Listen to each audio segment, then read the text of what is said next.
welcome to our next session. We'll see how it goes. Okay, today we'll talk about converse of the Pythagorean theorem. We spend a lot of time on Pythagorean theorem.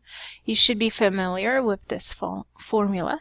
A squared plus b squared equals c squared, where a and b are the sides of a triangle which form right angle, and c is hypotenuse. And we used that formula before to find the missing length.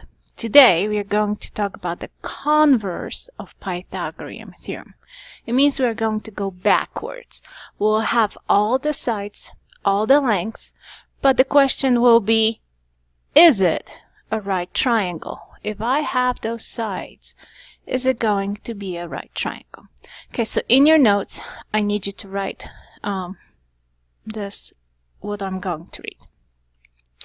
If the equation a squared plus b squared equals c squared is true, that meaning that if I put all the sides in and my left side of the equation equals to right side of the equation, for the lengths of the sides of a triangle, then the triangle is a right triangle.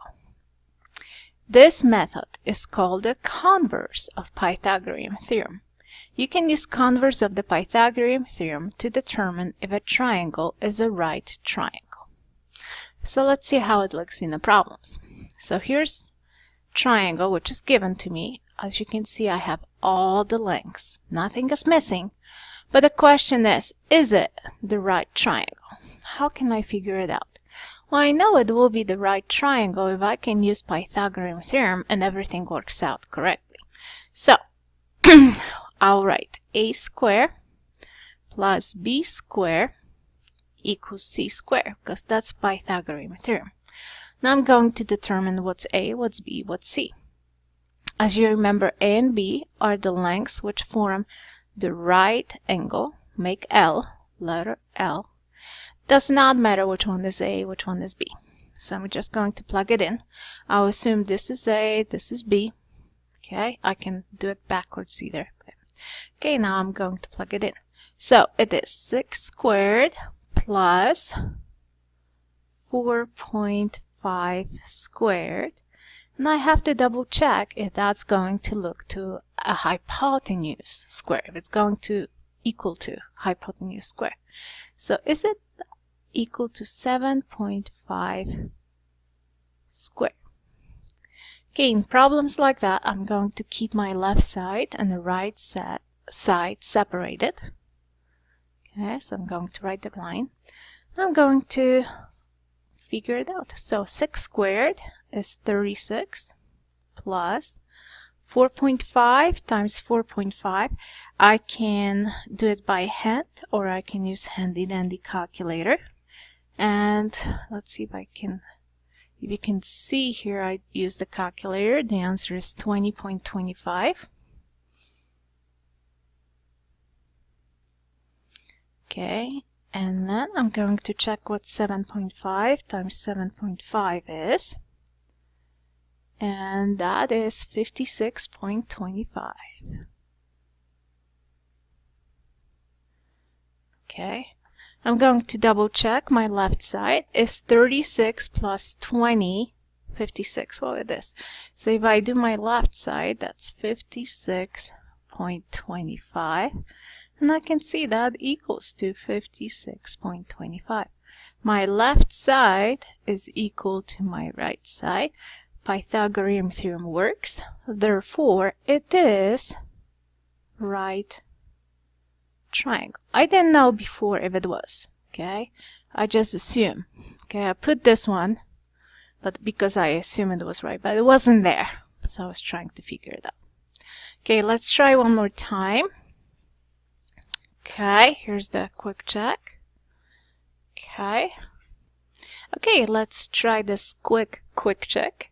I'll do part A and I'll ask you to work out part B. Okay. So part A, it says, determine whether the given lengths can be side lengths of a right triangle. So once again, I do not know if it is a right triangle. I have to figure it out.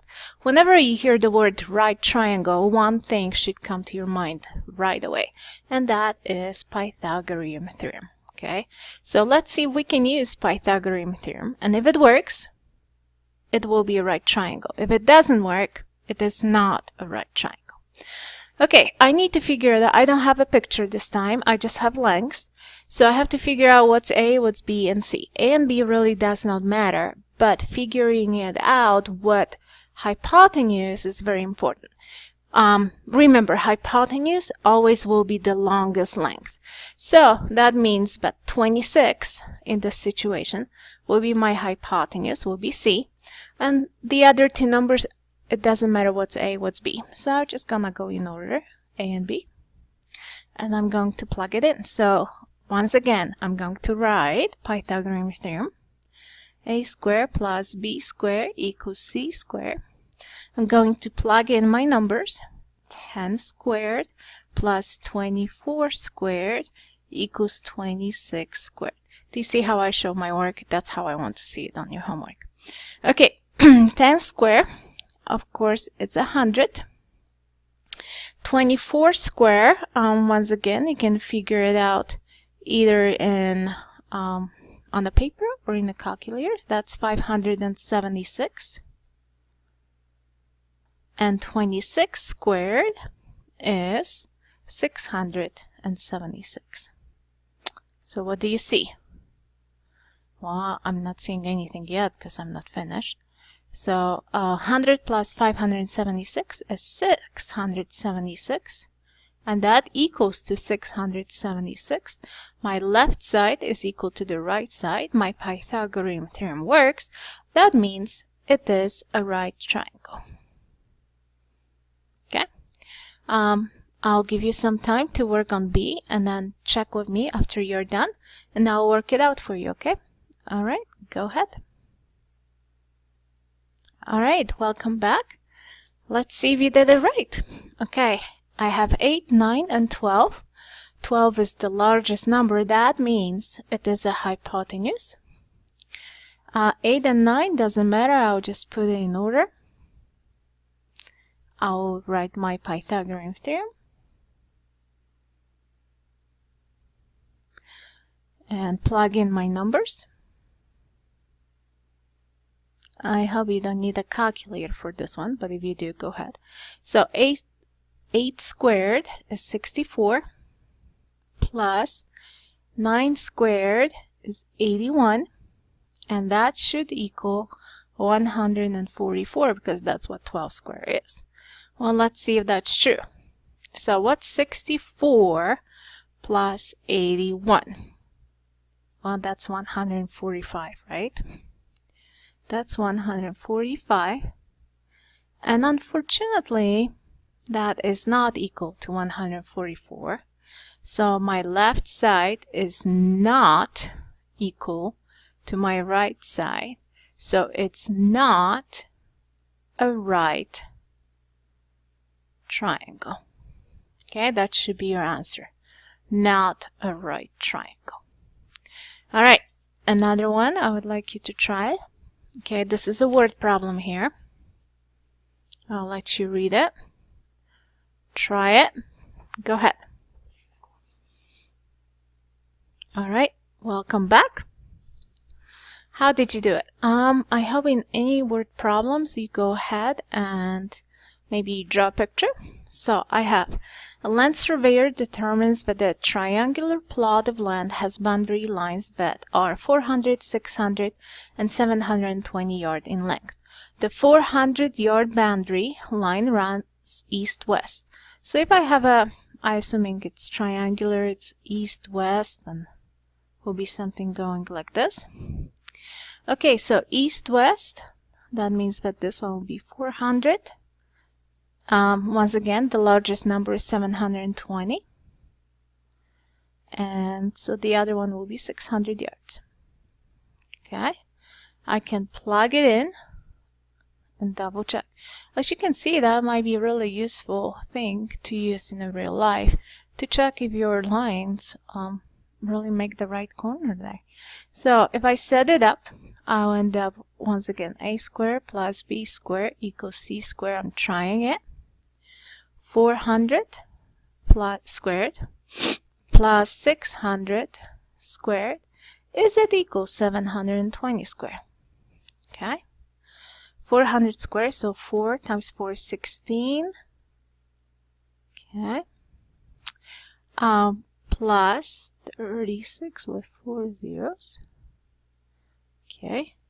Is equal to 72 times 72 is 5,184 with 2 zeros. And let's see if it's true. So 16 and 36 is not going to make that number. Okay, I can already see, because 36 plus 16 is 52, and I should be in 51 range, right? So let's put 52, 4 zeros, is not equal to 5, 1. Okay, it's pretty close. It's really close, but it's not exact. Okay, it's not exact. Therefore, it is not a right triangle plot. Okay? Alright, hope you figure it out. I'll have one more for you to do, and that will be the last thing I'm going to ask you to do. Okay? This one is on your own. Go ahead. This one was my bell ringer from last year, so, but it should work. Okay. Very similar to the last year. So a triangular field has a boundary lines that are 40, 75, and 80 feet yard long. Determine if they form a right triangle. Alright, have fun. Hope it helps. Please remember to ask questions. Okay, thank you for listening. Bye.